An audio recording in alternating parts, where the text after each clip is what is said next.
What's going on, y'all? It's your boy Slate D Biggs, and today I am going to be doing a little discussion video on ManU, Sentaun, and I guess this whole Juuko tri-state war. Is that what you would call it? So in the most recent chapter, Juuko/Chu joint army is what I'm going to have to call it, because they're not really working together, but they are. They've called a full-scale retreat. They're heading back to Juuko. Wei just showed up out of nowhere, with these siege towers. Wei, who would have thought Wei would do a thing like that? And now, I do question, did they erect these siege towers from the woods and then just come out of the woods with them?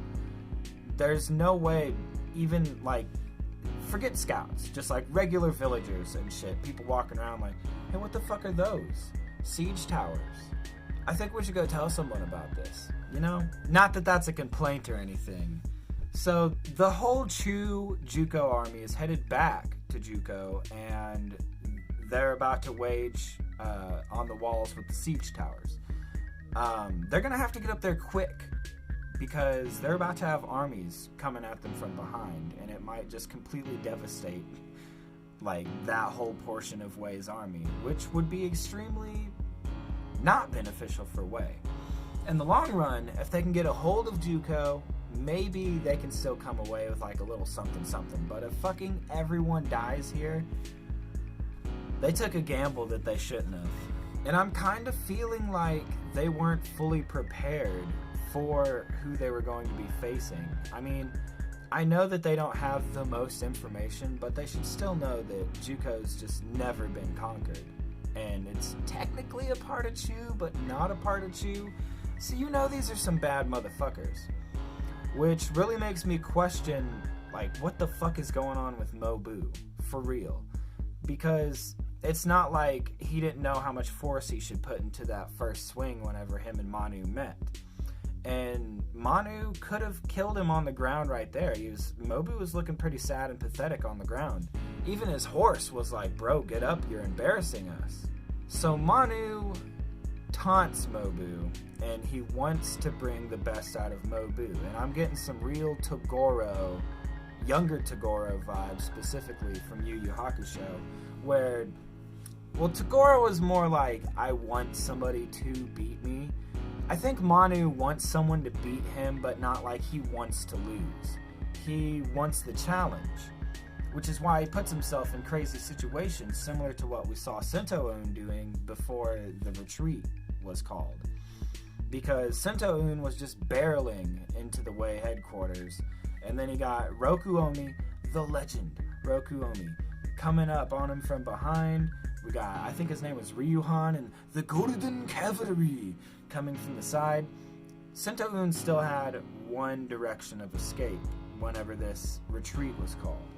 Now, I feel like Sentaun and ManU aren't the kind of dudes that are just going to leave when a retreat is called, but it was their dudes that called it. It wasn't the Chu generals that came out of nowhere to fuck with them. At least that's how they feel about it, is that these guys are stepping on their fucking territory, getting in on their war. It's about to be them versus Chu versus Wei versus Qin, and who knows how that would go even, because these dudes are beasts.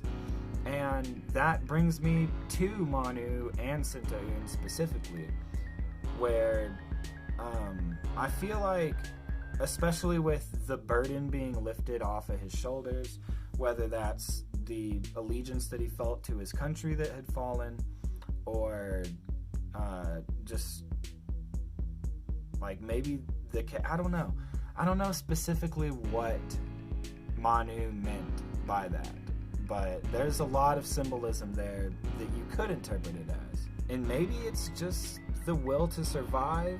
Maybe it's whether you give a shit or not about your army and your peoples. I don't know exactly, but I am very interested to learn more about ManU. I don't think this arc is going to clean up quick. Eventually, I do believe we are going to see one of our three trio young fledgling generals. This battle is not going to be the end of this war by far, and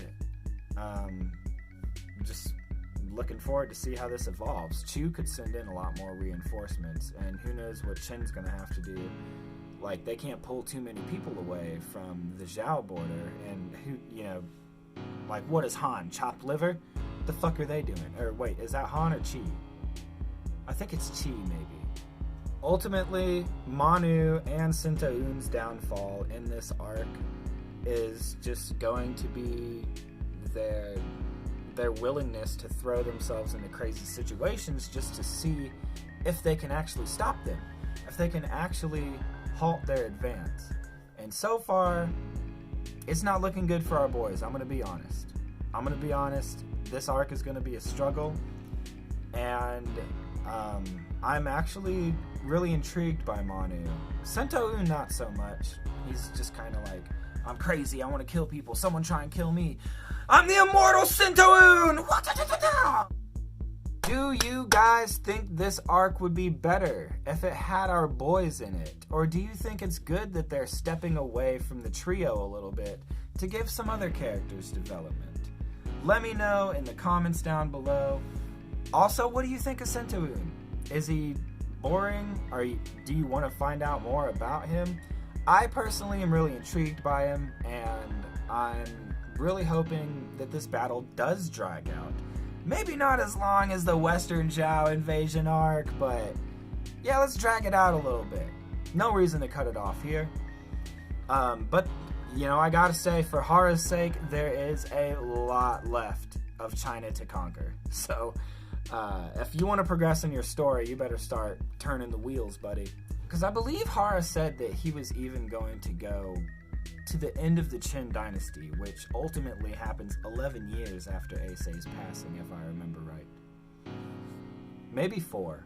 It did not last long after he passed away. Anyway, that's all I got for this one. Thank you guys so much for sticking around and staying subscribed. I really appreciate it. I'm sorry for dropping the channel a little bit. I was just doing a lot of personal stuff, running a lot, doing a lot of cardio, getting healthy, and just taking my time. You know, after a couple weeks, you're like, should I make a video? But I'm jumping back into it. You might have seen I uploaded that podcast episode yesterday. That is just kind of something that I've been doing with my brother here and there. We just got back into that recently. I'm kind of jumping full force back into everything. But yeah, man, I really appreciate you guys sticking around. I hope you enjoyed this video. Drop it a like, and don't forget to comment. How do you feel about this arc? Do you think it's good that they're stepping away from the trio? Are we going to see them later? Peace.